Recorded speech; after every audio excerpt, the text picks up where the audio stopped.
Hello, gorgeous. I am back today, and today I wanted to talk to you about desires versus demands. Remember that your desires are not demands. They're not demands on you placed by the universe, and they certainly shouldn't be demands from you placed on other people. So a while ago, maybe it was a couple of years ago, I did a whole training here on YouTube on how your desires are not problems. I'll see if I can find the video if it's still on YouTube. But a lot of self-aware Barbie women, we have this tendency of turning our desires into to-do lists, into problems, into demands on ourselves or other people, and that is not the purpose of your desires.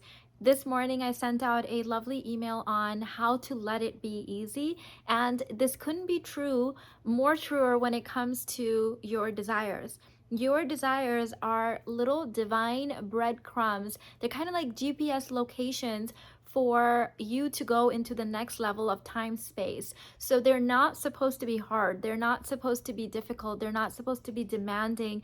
They're certainly not supposed to be to-do lists. But I see a lot of brilliant, amazing, successful women turning their desires into these problems or into these tasks or into these demands that they now have to resolve or have someone else resolve, which takes the entire joy out of the process. Okay, so imagine driving in a car and you have the GPS going, like I always do. You guys know I'm directionally challenged, and so if it tells me to turn right, I'm not sitting there throwing a fit and going, oh no, now I have to turn right, and who's gonna help me turn right, and can you help me turn right, and can you make me turn right? Like, it's not like this annoying thing that I do. It's just like, oh, there's the GPS. Like, sorry, the door opened and I thought someone was trying to come in. Okay, so it's simply you being here in this location in time space and the divine saying, well, wouldn't it be nice to go into that location in time space, and then giving you the literal GPS coordinates to the least resistance path there. I hope that you're hearing in this whole process that it's supposed to be this lighthearted, fun thing. And once you get to that location in time space, something else will unlock. The next level will be shown to you. Think of this beautiful life experience that you're having on this planet as this video game that is being played, where you are the lead player and you are taken through these different courses and these different challenges and fun adventures and things that you unlock for your soul's evolution. So those desires are basically the next like treasure hunt. It's the next thing that you're supposed to be doing. But how you do it is up to you. You have your free will. So if you can do there, you can go there dragged through the mud. You can go there kicking and screaming. You can decide not to go there and just stay here in this location in time and space. Or you can go there with joy, with abundance, with fun, with lightheartedness. And so the email that I sent out earlier on how to let life be easy, because sometimes people ask me, well, what if I just don't know how to do something? How can I then let the thing be easy, right? And the truth is that the women that are a part of my community, we are all capable women, right? We're all brilliant, capable, talented women. Otherwise, you wouldn't be spending so much time on my YouTube channel learning about inner work and like trying to make yourself into a more evolved human being if you weren't capable, if you weren't talented, if you didn't have some higher level divine purpose. So we know that that's true for you, right? So you are fully capable. And if there is truly a task in front of you that you just don't know how to do, that's why the universe is leading you there in the first place, so you can learn. So then you can let the learning be easy, right?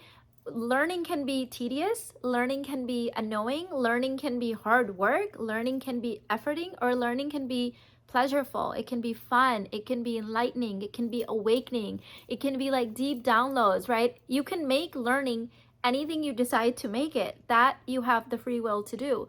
So even if you simply don't know how to do something, you can still let the thing be easy, right? By the way, if you're not on my email list, you need to be on, because I am sending out like next level emails, and also you will keep track of my community happenings, several people reached out saying they were quite upset that the Rebirth Houston Intensive was sold out and they wanted to come. I've been talking about it for months. I've been emailing out, posting on Instagram, YouTube, Facebook. So if you missed these kind of posts, you definitely need to be on my email list so you never miss another in-person intensive or any other offering again. So sign up, link is below. Another way that you can let something be easy or easier is to find a different way of doing it. Sometimes we can get really locked in like, this is how it's supposed to be done. Why? Because, I don't know, someone else told me I had to do it this way. Maybe when you were little, you heard things like, because I said so. Remember when we would ask questions as a child and our parents would say, because I said so, our teachers would say that. And that's something we really have to unprogram from us, because I always ask myself, why, right? Like, why do I have to do it this way? And if the answer is, I don't know, I guess because everyone else is doing it this way, well, that's not a good enough answer for me.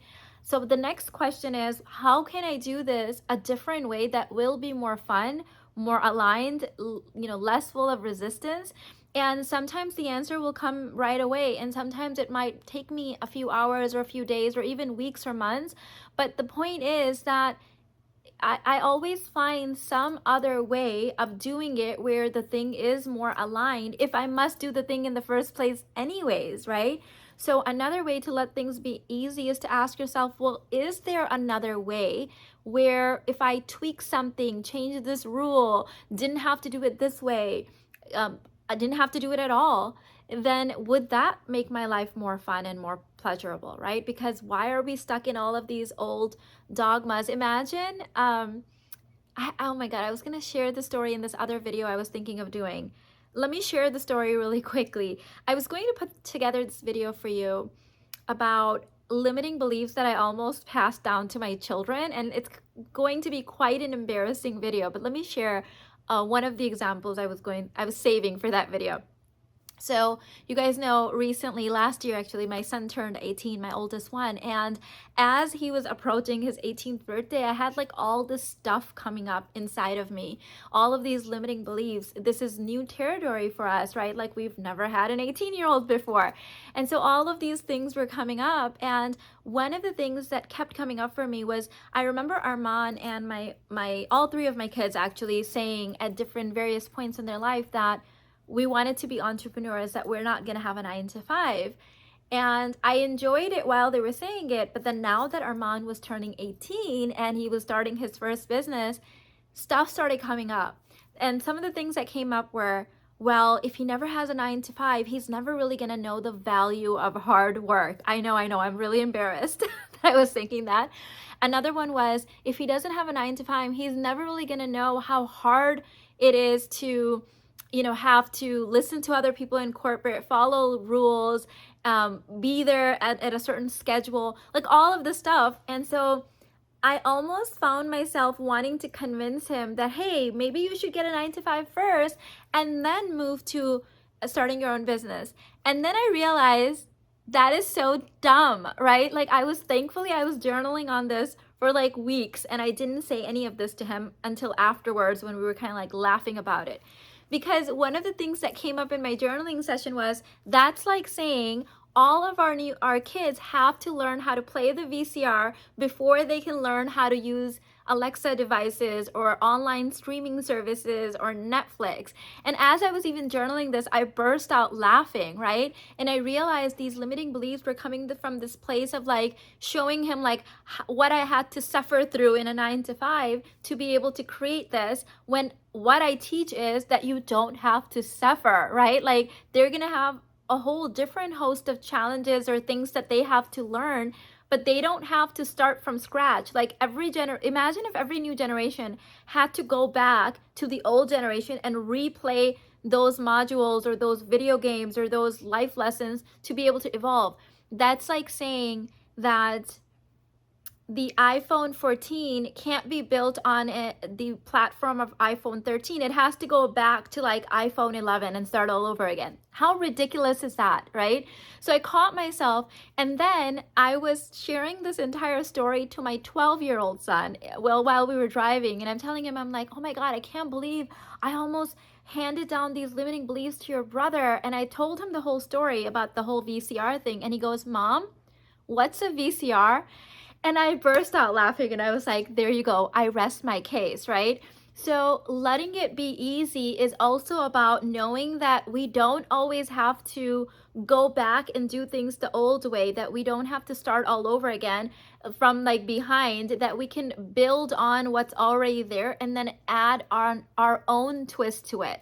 So Armand did end up starting his own business, and he just had, I think he's at like day 45. In his first month, he made 18K, right? Imagine him having to go at 18 and work like a minimum wage job like I had to work, and then work his way up to like a corporate job like I did. Like, why on earth would he have to do all of that when his journey starts where like I've already learned the lessons, right? Like he can start right here and build on that instead of having to go back and start all over again. So that's another example of letting it be easy. You don't have to do things the way your parents did or the way previous people in even in your field did things.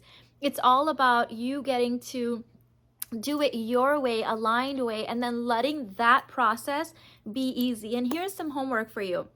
The question I'm always asking myself, and you can use this as a journaling prompt or sort of just as a question that you just say out loud, is there any way in this moment that I can let this thing be a little bit easier? Is there any way in this moment that I can let this thing be a little bit easier? Okay, and sometimes it might be actually shifting something physically, but a lot of times it's just mental, right? Like doing something from a relaxed state is a completely different experience than doing something internally from a stressed out state, right? Like for example, I might see someone doing some sort of construction work, and I might think, oh my God, that's so hard, because I don't obviously know how to do construction work.